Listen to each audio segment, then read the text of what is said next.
ഒരിക്കലെങ്കിലും നിങ്ങൾ ഉണ്ടാക്കി നോക്കേണ്ട ഒരു വടയുടെ റെസിപ്പിയാണ് ഇന്നെത്തിയത്.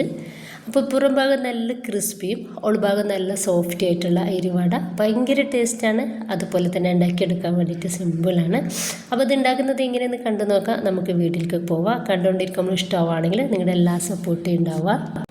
അപ്പം ഞാൻ ഇതിന് വേണ്ടിയിട്ട് 1.5 കപ്പ് ഉഴുന്ന് വെള്ളത്തിലിട്ട് കഴുകി വൃത്തിയാക്കിയിട്ട് ഒന്ന് കുതിരാൻ വേണ്ടിയിട്ട് വെച്ചിട്ടുള്ളതാണ്. അപ്പോൾ ഇത് നന്നായിട്ട് കുതിർന്ന് കിട്ടിയിട്ടുണ്ട്.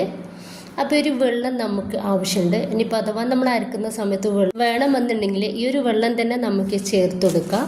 ഇനിയിപ്പോൾ മിക്സിയുടെ ചെറിയ ജാറിലേക്ക് 2 കയ്യിൽ ഉഴുന്നിട്ടിട്ട് ഇതുപോലെ അരച്ചെടുത്തിട്ടുണ്ട്. നമ്മൾ തീരെ വെള്ളം ചേർക്കാതെ വേണം അരച്ചെടുക്കാൻ. അഥവാ വെള്ളം ചേർക്കണം എന്നുണ്ടെങ്കിൽ 1 ടേബിൾ സ്പൂണോ 2 ടേബിൾ സ്പൂണോ ഒക്കെ ചേർത്ത് കൊടുത്തിട്ട് അരച്ചെടുക്കുക. അപ്പോൾ നിർത്തി വേണം നമ്മൾ അരച്ചെടുക്കാൻ വേണ്ടിയിട്ട്. ഞാനിപ്പോൾ ഇത് മുഴുവനായിട്ട് അരച്ചെടുത്തിട്ടുണ്ട്. അതിൻ്റെ ശേഷം ഞാൻ കൈ വെച്ചിട്ട് ഒരു 2 മിനിറ്റോളം നന്നായിട്ടൊന്ന് ബീറ്റാക്കിയിട്ട് എടുത്തിട്ടുണ്ട്. മസ്റ്റായിട്ടും നമ്മൾ കൈ വെച്ചിട്ടൊന്ന് കുഴച്ചെടുക്കുക. അങ്ങനെ ആകുമ്പോൾ നമ്മുടെ ഒരു വട നല്ല സോഫ്റ്റ് ആയിരിക്കും. ഇനിയിപ്പോൾ കുറച്ച് കറിവേപ്പിൻ്റെ ഇലയും അതുപോലെ തന്നെ മല്ലിയുടെ ഇലയും ചെറുതാക്കിയിട്ട് കട്ടാക്കിയിട്ടാണ് ഇട്ടുകൊടുത്തിട്ടുള്ളത്. ഇനിയിപ്പോൾ ഇതാ ചെറിയ ഉള്ളി ചെറുതാക്കിയിട്ട് കട്ടാക്കിയതും അതുപോലെ തന്നെ കുരുമുളക് പൊടിയും ആവശ്യത്തിന് ഉപ്പും ചേർത്ത് കൊടുത്തിട്ടുണ്ട്. എന്നിട്ട് നമുക്കിത് നന്നായിട്ടൊന്ന് മിക്സ് ആക്കിയിട്ട് എടുക്കാം.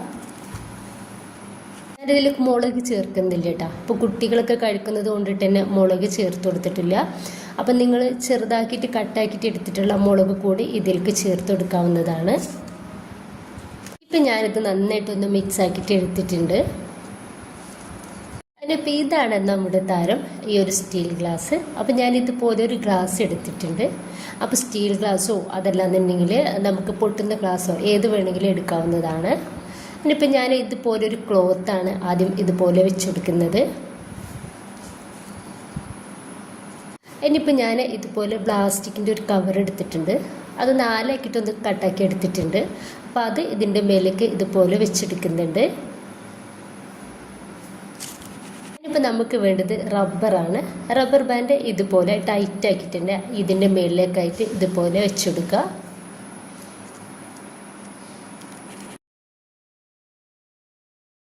ഇനിയിപ്പോൾ ഞാനിതാ ഇതുപോലെ ഒരു ബ്രഷ് വെച്ചിട്ട് കുറച്ച് വെളിച്ചെണ്ണ ഇതിൻ്റെ മേലൊന്ന് തേച്ച് കൊടുക്കുന്നുണ്ട്. അതിനിപ്പോൾ നമ്മുടെ കൈ നന്നായിട്ട് വെള്ളത്തിലൊന്ന് ഡിപ്പാക്കി കൊടുക്കുക. അതിൻ്റെ ശേഷം നമ്മൾക്കിതിൽ നിന്ന് ഒരു ഉണ്ട മാവ് എടുക്കുക. എന്നിട്ട് ഇതുപോലെ റൗണ്ടാക്കിയിട്ട് നമുക്ക് ഈ ഒരു ഗ്ലാസിൻ്റെ മേലേക്ക് വെച്ച് കൊടുക്കാം. എന്നിട്ട് സൈഡ് നമ്മൾ ഇതുപോലെ ജസ്റ്റ് ഒന്ന് പരത്തി കൊടുത്താൽ മാത്രം മതി. എല്ലായിടത്തും ഒരേ തിക്നെസ്സിൽ ഓർഡറിൽ നമുക്ക് ഈ ഒരു വട കിട്ടുന്നതാണ്. എന്നിട്ട് ഇതിൽ സെൻട്രലായിട്ട് നമുക്കിതുപോലെ ഓൾസ് ഇട്ടെടുക്കാം. ഇത് കാണുമ്പോൾ തന്നെ നിങ്ങൾക്ക് മനസ്സിലാകുന്നുണ്ടാവും എല്ലാ സൈഡിലും ഒരുപോലെ റെഡിയായിട്ട് നമുക്കിത് കിട്ടിയിട്ടുണ്ട്. അതിന് ശേഷം നന്നായിട്ട് ചൂടായിട്ടുള്ള എണ്ണയിലേക്ക് നമുക്കൊരു വട ഇട്ടെടുക്കാവുന്നതാണ്. അപ്പോൾ വട ഇട്ടെടുക്കുന്ന സമയത്ത് നന്നായിട്ട് ചൂടാവണം എണ്ണ. പിന്നെ നമ്മൾ ഇട്ടെടുക്കുന്ന സമയത്ത് മീഡിയം ഫ്ലെയിമിലേക്ക് മാറ്റി കൊടുക്കാം. അപ്പോൾ ഇതുപോലെ തന്നെ ബാക്കി കൂടി നമുക്ക് ചെയ്തെടുക്കാവുന്നതാണ്. ഇത് നമ്മുടെ 2 കൈയിലും വെച്ചിട്ട് റൗണ്ട് ചെയ്തിട്ട് നമുക്ക് കയ്യിലൊക്കെ ഒട്ടിപ്പിടിക്കുന്നതിനായിട്ടും എത്രയോ നല്ലതാണ്. നമുക്ക് ഇതുപോലെ നല്ല പെർഫെക്റ്റ് ആയിട്ട് ഈ ഒരു ഗ്ലാസ് വെച്ചിട്ട് നമുക്ക് വട ഉണ്ടാക്കിയിട്ടെടുക്കാൻ വേണ്ടിയിട്ട് പറ്റും. ഇതാണെന്നുണ്ടെങ്കിൽ വേഗത്തിൽ നമുക്ക് ഉണ്ടാക്കിയിട്ടെടുക്കാനും വേണ്ടിയിട്ട് പറ്റും. നമ്മളൊന്നും ചെയ്യണ്ട. ആ ഒരു ഗ്ലാസ് മെല്ലെ നമുക്ക് എണ്ണയിലേക്കൊന്ന് ജസ്റ്റ് ഒന്ന് ചെരിച്ചു കൊടുത്താൽ തന്നെ ഇത് നമുക്ക് നന്നായിട്ട് വേഗത്തിൽ എണ്ണയിലേക്ക് അങ്ങ് വീണ് കിട്ടും. കാരണം നമ്മൾ പേപ്പറിലാണ് ഇത് വെച്ച് കൊടുത്തിട്ടുള്ളത്. അതിനിപ്പോൾ നമുക്ക് ഒരു വട തിരിച്ചും മറിച്ചും ഇട്ടെടുത്തിട്ട് വേവിച്ചിട്ടെടുക്കുക. ഒരു മീഡിയം ഫ്ലെയിമിലേക്കും ലോ ഫ്ലെയിമിലേക്കും ഇട്ടിട്ട് വേണം നമ്മളിതൊന്ന് റെഡിയാക്കിയിട്ട് എടുക്കാൻ വേണ്ടിയിട്ട്. അപ്പോൾ ഹൈ ഫ്ലെയിമിൽ ഒരിക്കലും ഇട്ടെടുക്കരുത്. പുറം ഭാഗം ക്രിസ്പി ആവുകയും ചെയ്യും, ഉൾഭാഗം തീരും വേവില്ല. അപ്പോൾ നമ്മൾ മീഡിയം ഫ്ലെയിമിലും ലോ ഫ്ലെയിമിലും ഇട്ടിട്ട് റെഡിയാക്കിയിട്ട് എടുക്കുക. ഇപ്പോൾ ഒരു വട നന്നായിട്ട് വേവായിട്ടുണ്ട്. അതിനിപ്പോൾ നമുക്കിത് എണ്ണയിൽ നിന്നും ഒന്ന് കോരി മാറ്റാം. ബാക്കി കൂടി ഞാനിതുപോലെ ഒന്ന് ചെയ്തെടുക്കുന്നുണ്ട്. ഇതിലേക്ക് നല്ല ടേസ്റ്റി ആയിട്ടുള്ള ചട്നി ഉണ്ടാക്കുന്നുണ്ട്.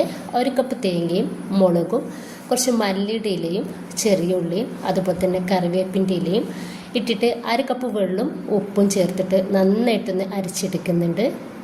അപ്പോൾ ഇതാ നമ്മുടെ ചട്നി ഒന്ന് റെഡി ആയിട്ടുണ്ട്. ഞാൻ വീണ്ടും 1/2 കപ്പ് വെള്ളം കൂടി ചേർത്ത് കൊടുത്തിട്ടുണ്ടായിരുന്നു. അപ്പോൾ ഇതുപോലെ ഒരു പാത്രത്തിലേക്ക് ഒഴിച്ചിട്ട് നമുക്ക് ഇതൊന്ന് വറവിടണം. അപ്പോൾ അതിന് വേണ്ടിയിട്ട് ഞാൻ കടുകും കറിവേപ്പിൻ്റെ ഇലയും അതുപോലെ വറ്റൽമുളക് പൊടിച്ചതും ചേർത്തിട്ട് വെളിച്ചെണ്ണയിലാണ് ഒന്ന് റെഡിയാക്കിയിട്ട് എടുത്തിട്ടുള്ളത്. അപ്പോൾ നമ്മുടെ നല്ല ടേസ്റ്റി ആയിട്ടുള്ള നമുക്ക് വേഗത്തിൽ ഉണ്ടാക്കിയിട്ട് എടുക്കാൻ വേണ്ടിയിട്ടുള്ള വട റെഡി ആയിട്ടുണ്ട്. അതുപോലെ നല്ല ടേസ്റ്റി ആയിട്ടുള്ള ചട്നിയാണ് ഇത്. അപ്പോൾ ഇനി വട ഉണ്ടാക്കുന്ന സമയത്ത് എല്ലാവരും ഇതുപോലെ ഒന്ന് ട്രൈ ചെയ്ത് നോക്കുക. ഇഷ്ടമായിട്ടുണ്ടെങ്കിൽ നിങ്ങളുടെ എല്ലാ സപ്പോർട്ടും ഉണ്ടാവുക. ഇൻഷാ അല്ലാഹ്. Okay, by.